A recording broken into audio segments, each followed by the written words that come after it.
proposed Atlantic Coast Pipeline incorporates many frontline issues for citizens of the 20th District. This proposed pipeline has brought heated debate on the issues of energy, the environment, the economy, and the use of eminent domain by a private utility. What are your thoughts on the proposed pipeline? Well, the pipeline is an emotional issue, no question about it, and this district is the most heavily impacted in the state. The path cuts right through the district from one end to the other, but it's not a legislative issue. Nobody seeking this office, nobody holding this office, and nobody in the General Assembly is going to have a vote on the pipeline. Making promises that you can stop it or that you can reroute it, it's just not accurate, and it's a little disingenuous. What I have done, because I've been in contact with a lot of people, pro and con, I have written 3 letters to the Federal Energy Regulation Commission asking them for reconsideration. I've written 2 letters each to the State Water Control Board and the Department of Environmental Quality, because I'm concerned about the water supply and that it may be endangered with the route that the path that this route takes. The pipeline itself, that decision will be made by someone else other than the state legislature. And as emotional as it is, and as close to people as it is, there's really not much else we can do about it. Now, I will tell you this, eminent domain, I'm not a fan, particularly in the hands of the private sector or public utilities. And I think it's, so far that hasn't been used. In spite of what you hear, settlements have been negotiated rather than taken through eminent domain. Well, as a libertarian, property rights are the cornerstone of our political philosophy. You should be able to own your own property and be able to keep it as long as you want to keep it. So I'm not necessarily against fossil fuel energy pipelines, but I am against the use of eminent domain, especially when it's used for private corporations.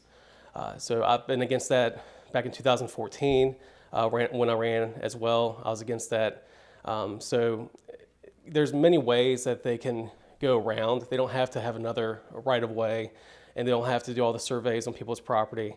There's other right-of-ways that they already have in place that they can use to do the pipeline, which would allow for them to not use eminent domain. If we had more powerful property rights, a lot of these things would not be able to get off the ground because they would have to pay fair market value and they have to get the landowners to actually sell it without using the force of the state to do so.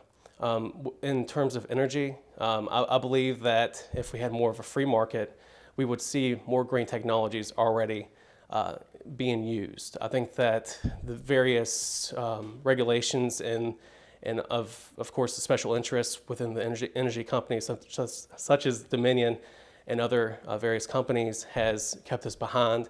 And so I think that if we open up the market, then we'll see a much more diverse and even green technology. Robin, when I first became a candidate for this office, the biggest concern that I have heard from residents of this district is the Atlantic Coast Pipeline. It is something that has definitely heated people up and is bringing them out, and people are expressing their voices.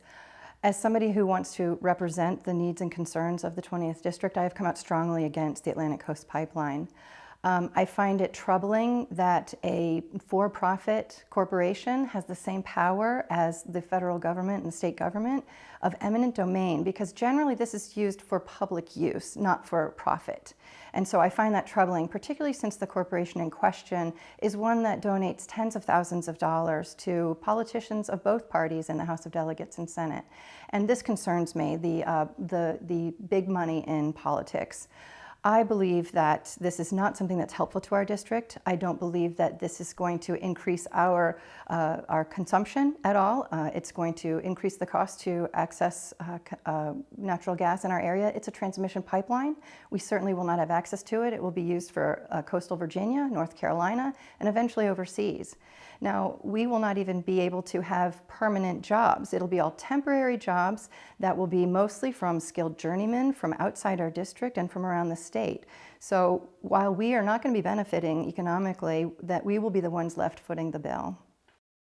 The Woodrow Wilson Candidate Forum has been brought to you by the Peace and Financial Group. because we know the best choices are made when you have reliable, accurate information. At Peason Financial, we work hard to ensure our clients make well-informed, smart financial decisions. Peason Financial, with offices in Stanton and Charlottesville, wants to remind you that Tuesday, November 7th is Election Day.